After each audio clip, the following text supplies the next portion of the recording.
जय श्री राम, जय हनुमान बाबा की। और मैं आपका फिर से स्वागत करता हूँ संपूर्ण सृष्टि ज्ञान चैनल में। और हम लोग आज बात करेंगे गंगा दशहरा की। देखिए, गंगा दशहरा को गंगा दशमी नाम से भी पुकारा जाता है। तो हम लोग आज इस विषय पर चर्चा करेंगे कि गंगा दशहरा क्यों मनाया जाता है और इसकी कथा क्या है गंगा दशहरा मनाने के पीछे। तो चलिए शुरू करते हैं। जय श्री राम, जय गंगा मैया, जय हनुमान बाबा की।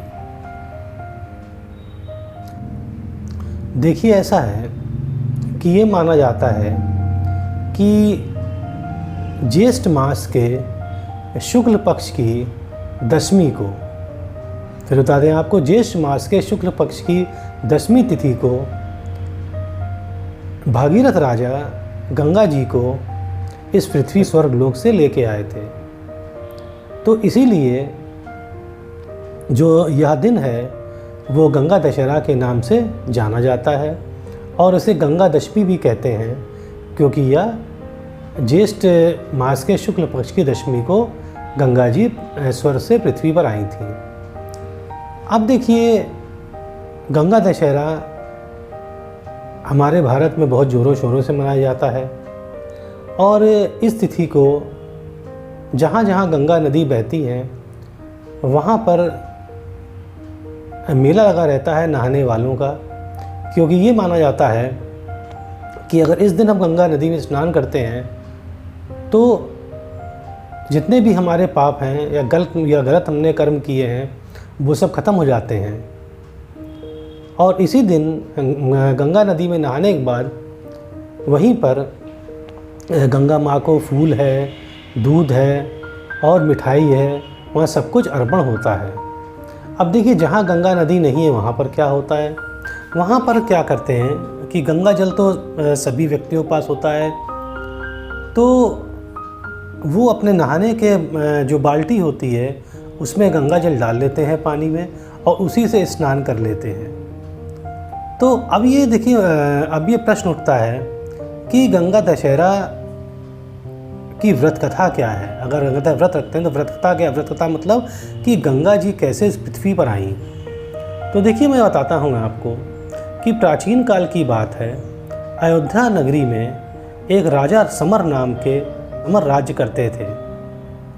जो राजा समर थे इक्ष्वाकु वंश के थे और राजा समर की दो पत्नियां थीं।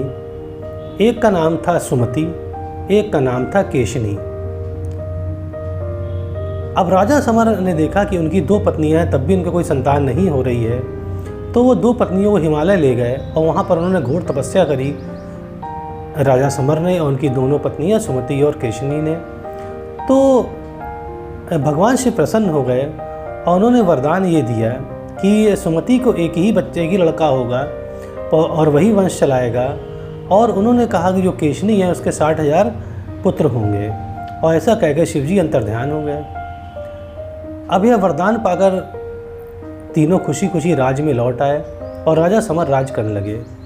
और कुछ समय बाद सुमति के एक पुत्र पैदा हुआ जिसका नाम रखा गया असमंजस। और केशनी के गर्भ से एक बड़ा सा अंडा जैसा निकला और जिसके फूटने पर 60,000 बच्चे निकले। तो इस प्रकार से शिव जी की भविष्यवाणी सत्य हो गई। अब असमंजस जो था वो बहुत ही दुष्ट था। तो यह देखकर राजा समर ने उसकी शादी कर दी। और कुछ समय बाद असमंजस के भी एक पुत्र हुआ जिसका नाम था अंशुमन। अब असमंजस चूँकि बहुत दुष्ट था, इसलिए क्रोधित होकर एक दिन राजा समर ने उसे अपने राज्य से बाहर निकाल दिया। और राजा समर बहुत प्रेम करते थे अपने पौत्र अंशुमन से। अब अंशुमन चूँकि इतने अच्छे थे, बात करने में बहुत अच्छे थे और सबको समझाने में बहुत अच्छे थे, उनका व्यवहार बहुत ही अच्छा था, इसलिए राजा समर उन्हें बहुत प्यार करते थे। एक बार की बात है, राजा समर ने सोचा कि चलो अश्वमेध यज्ञ करते हैं। तो उन्होंने यज्ञ किया और अश्व को खुला छोड़ दिया। अब अश्व को, ये आप जानते हैं, अश्वमेध यज्ञ में जो भी अश्व को बांधेगा वो लड़ाई करेगा, पर किसी की हिम्मत ना हुई राजा समर के अश्व को पकड़ने की। तो जब इंद्र ने देखा कि अब राजा समर तो बहुत ही शक्तिशाली जाएंगे और हो सकता है मेरा राज्य भी अब छिन जाए इंद्रलोक, तो उन्होंने क्या किया कि कपिल मुनि का आश्रम पाताल में था, उन्होंने वहाँ पर घोड़े को पकड़ा, वहाँ जाकर बांध छोड़ दिया। अब क्या हुआ कि जब घोड़ा खो गया तो राजा समर ने अपने पुत्रों से कहा, जो 60,000 पुत्र थे उनसे कहा कि जाओ तुम ढूंढो जाकर। तो वे ढूंढने चले गए और उनको तभी ज्ञात हुआ कि कोई उनका पाताल में घोड़ा ले गया है। तो वो खोदते खोदते रास्ता बनाते वो कपिल मुनि के आश्रम में पहुंच गए। जब उन्होंने देखा अश्वमेघ यज्ञ का घोड़ा वहाँ पर आराम से चल रहा था, तो इसको देखकर जो 60,000 पुत्र थे राजा समर के, वो कपिल मुनि को बुरा भला कहने लगे, क्योंकि उन्होंने समझा कि कपिल मुनि खुद ही चोरी करके लाए हैं। उस वक्त कपिल मुनि जो थे वो गहरी अपने साधना में थे। जब उनकी आँखों में उनकी उल्टी सीधी बातें पड़ी 60,000 पुत्रों की, तो उन्होंने आँख खोली और उनकी क्रोध से 60,000 पुत्र वहीं पे भस्म हो गए।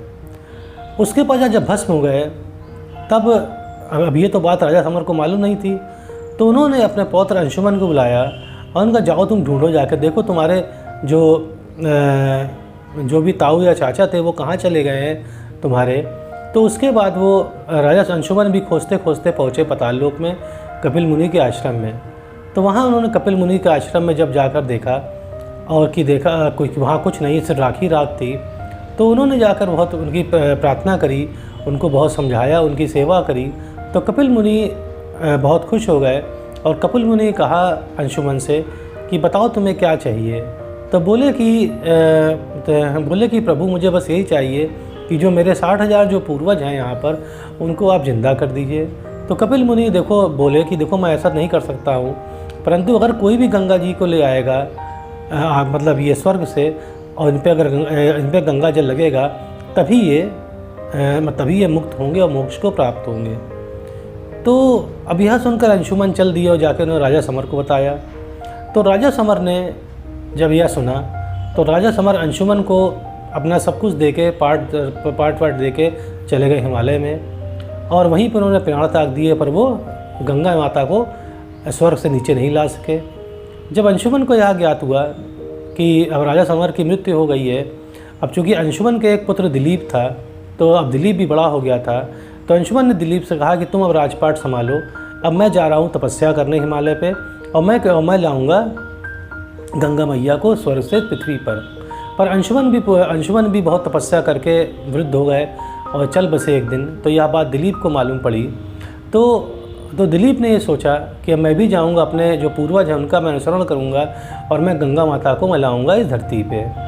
अब अंशु जो दिलीप थे उनके भी एक पुत्र थे जिनका नाम था भगीरथ। तो उन्होंने कहा भगीरथ से कि तुम अब राज्य संभालो, अब मैं जा रहा हूँ वहाँ पर। तो दिलीप भी चले गए, पर वो भी ला नहीं सके। अब भागीरथ ने जब तपस्या आरंभ करी तो उनकी तपस्या से खुश होकर ब्रह्मा जी ने कहा कि ठीक है मैं अपने कमंडल से शिव जो गंगा जी को छोड़ दूंगा, पर ये बताओ कि गंगा माँ का वेग कौन झेलेगा इस धरती पे, ये पूरी जो पृथ्वी है वो नष्ट हो जाएगी गंगा माँ के वेग से। तो भगीरथ बोले भगवान ब्रह्मा जी से कि हे प्रभु आप ही बताइए मैं क्या करूँ। तो ब्रह्मा जी ने कहा कि तुम भगवान शिव की पूजा करो और उनको प्रसन्न करो, क्योंकि भगवान शिव के अलावा किसी भी देवता में ये बल नहीं है कि वो गंगा माँ के वेग को रोक सके। तो यह सुनकर भगीरथ ने एक अंगूठे पे अपने हाथ के एक अंगूठे पर खड़े होकर भगवान शिव की उन्होंने आराधना की, और भगवान शिव इस कठोर तप से प्रसन्न हो गए और वो तैयार हो गए कि अपनी जटाओं में वो गंगा माँ को ले लेंगे। जब ऐसा हुआ तभी ब्रह्मा जी ने अपने कमंडल से गंगा माँ को छोड़ा, पर गंगा माँ को ये अभिमान था कि मुझे कोई रोक सकता नहीं है और मैं सीधे रसातल में चली जाऊंगी। पर जब उनकी जटाओं में गिरी भगवान शिव की तो वो खो गई, उनको बरसों तक घूमती रहीं और ठिकाने मिला कि कहाँ से वो निकले। अब गंगा माँ का अपना जो दम्भ था वो शांत हो गया। तो अब उन्होंने फिर प्रार्थना करी भगवान शिव से भगीरथ ने कि प्रभु अब आप छोड़ दीजिए। तो भगवान शिव ने उसको हिमालय पर छोड़ा, और जिस जगह से गंगा माँ निकली हैं या निकलती हैं उसे आज गंगोत्री कहते हैं। तो और वहीं से तो जब गंगा माँ निकली गंगोत्री से तब उनका वेग बहुत तेज़ था, और वहीं पर एक जाह्नव नाम के एक मुनि थे, उनके आश्रम में घुस गए और तहस नहस कर दिया। तो जाह्नव नाम के ऋषि ने उनको पी डाला, मतलब पूरी गंगा मैया को पी डाला। तो भगीरथ ने बहुत प्रार्थना करी, प्रभु आप छोड़ दीजिए। तो अपनी जांघ से उन्होंने गंगा माँ को जाने दिया, तो तभी से उनका नाम पड़ गया जाह्नवी। तो जाह्नवी नाम गंगा माँ का है। अब जब गंगा माँ को वो लेकर चले और कपिल मुनि के आश्रम में पहुँच गए, जहाँ पर उनके पूर्वज भगीरथ के पूर्वज वहाँ पे भस्म रूप में वहाँ पर उपस्थित थे। तो जैसे ही गंगा माँ ने भस्म रूप छुआ तो वे सभी अपने रूप में आ गए और वो मोक्ष को प्राप्त होकर यहाँ से चले गए। तो देखिए ये एक प्राचीन काल की कथा है कि किस प्रकार से भगीरथ जो है गंगा माँ को लाए और किस प्रकार से उन्होंने अपने पूर्वजों को मोक्ष दिलाया गंगा माँ के जल से। तो इसीलिए गंगा दशहरा मनाया जाता है, क्योंकि इसी दिन गंगा माँ इस धरती पर आई थी। तो उम्मीद है आपको समझ में आ गया होगा गंगा दशहरा क्यों मनाया जाता है और इसके पीछे क्या कहानी थी, मैंने आपको बताई। अच्छा लगता है तो सब्सक्राइब करिएगा। अब मुझे आज्ञा दीजिए। जय श्री राम, जय हनुमान बाबा, जय गंगा मैया, जय कृपा करिए।